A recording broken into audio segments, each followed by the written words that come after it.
Hello વિદ્યાર્થી મિત્રો, આપ સૌનું આપણી આ યુટ્યુબ ચેનલ પર હાર્દિક સ્વાગત છે। તો આજે હું તમારા માટે લઈને આવી ગઈ છું ધોરણ 8 વિષય ગુજરાતી પાઠ 17 ચિત્ત તું શીદને ચિંતા ધરે એ કાવ્યગારની સંપૂર્ણ સમજૂતી, તે પણ આપણા નવા અભ્યાસક્રમ પ્રમાણે। તે પહેલાં તમે જો આપણી ચેનલને લાઇક શેર અને સબસ્ક્રાઈબ ન કરી હોય તો તે જરૂરથી કરી દેજો। તો ચાલો આપણે આ કાવ્યગાનની સમજૂતી મેળવીએ। તો અહીં આપણો પાઠ 17 ચિત્ત તું શીદને ચિંતા ધરે એ આપણને આપણા પાઠ્યપુસ્તકમાં આપેલું છે, તો તમે તે જોઈ લો। અને હવે ચાલો આપણે તેની સમજૂતી મેળવીએ। ચિત્ત તું શીદને ચિંતા ધરે કૃષ્ણને કરવું હોય તે કરે, સ્થાવર જંગમ જળ ચેતનમાં માયાનું બળ ઠરે, સ્મરણ કરશે કૃષ્ણચંદ્રનું જન્મ મરણ ભય હરે, શ્રી કૃષ્ણને કરવું હોય તે કરે। એટલે હે ચિત્ત, તું શા માટે ચિંતા કરે છે?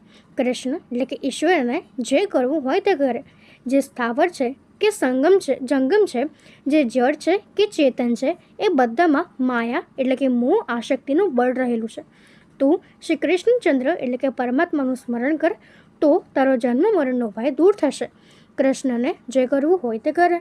9 માસ પ્રાણી શ્રી કૃષ્ણનું ધ્યાન ગર્ભમાં ધરે, માયાનું આવરણ કર્યું ત્યારે લખ 84 ફરે, કૃષ્ણને કરવું હોય તે કરે। એટલે કે 9 માસ જીવ એટલે કે પ્રાણી ગર્ભમાં શ્રી કૃષ્ણનું ધ્યાન ધરે છે, 84 લાખ જન્મોનું ચક્ર ફરતો જીવ ત્યાં માયાનું આવરણ કરે છે। પરમાત્મા એટલે કે શ્રી કૃષ્ણને જે કરવું હોય તે કરે। તું અંતર ઉર્વેગ ધરે તેથી કારજ સુસરે, ધણીનો ધાર્યો મનસુબો હર બ્રહ્માથી નવ ફરે, કૃષ્ણને કરવું હોય તે કરે। એટલે કે હે ચિત્ત એટલે કે જીવ, તું તારા હૃદયમાં સંતાપ કે ચિંતા કરે છે, તેથી શું કાર્ય સિદ્ધ થશે?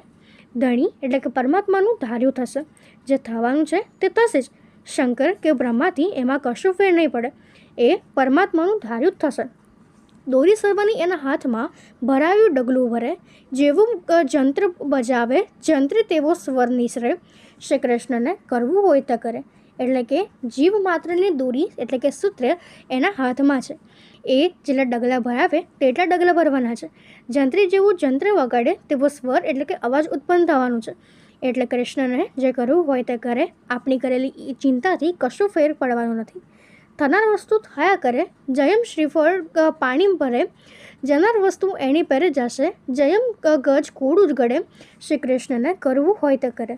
એટલે કે જીવનમાં જે થાય છે તે થયા કરે છે, જેમ સહેજ રીતે શ્રીફળમાં મીઠું જળ ભરાતું રહે છે, એ જ રીતે જે જાય છે તે જાય છે, જેમ હાથી કોડું ગળે એમ સ્વાભાવિક કે સહેજ રીતે જનાર વસ્તુ યથાસ્થાને જાય છે।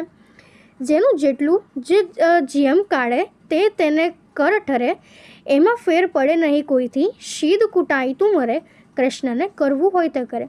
જીવનમાં જેને જે સમયે જેટલું મળવાનું હોય તે તેને મળે છે, એમાં કોઈ ફેર પડતો નથી। તું વ્યથા શા માટે કુટાઈ મરે છે? કૃષ્ણને જે કરવું હોય તે કરે, એનામાં શ્રદ્ધા રાખ। તારું ધાર્યું થાતું હોત તો સુખ સંચે દુઃખ હરે, આપ તણું અજ્ઞાનપણું એ મૂળ વિચારે ખરે, કૃષ્ણને કરવું હોય તે કરે।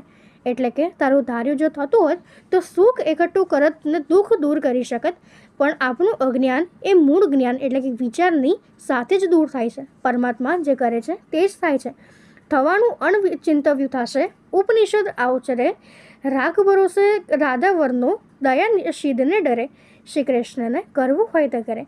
એટલે તે જે વિચાર્યું હોય નહીં હોય તે થશે। ઉપનિષદ પણ એમ કહે છે, પરમાત્મા એટલે કે શ્રી કૃષ્ણમાં ભરોસો રાખ એટલે કે શ્રદ્ધા રાખ।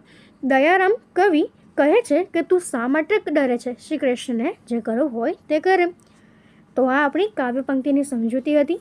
જો તમને આમાં કોઈ ડાઉટ હોય તો તમે તે કોમેન્ટ સેક્શનમાં જરૂરથી જણાવી શકો છો, અને આપણી ચેનલને લાઇક શેર અને સબસ્ક્રાઈબ જરૂરથી કરી દેજો। Thank you.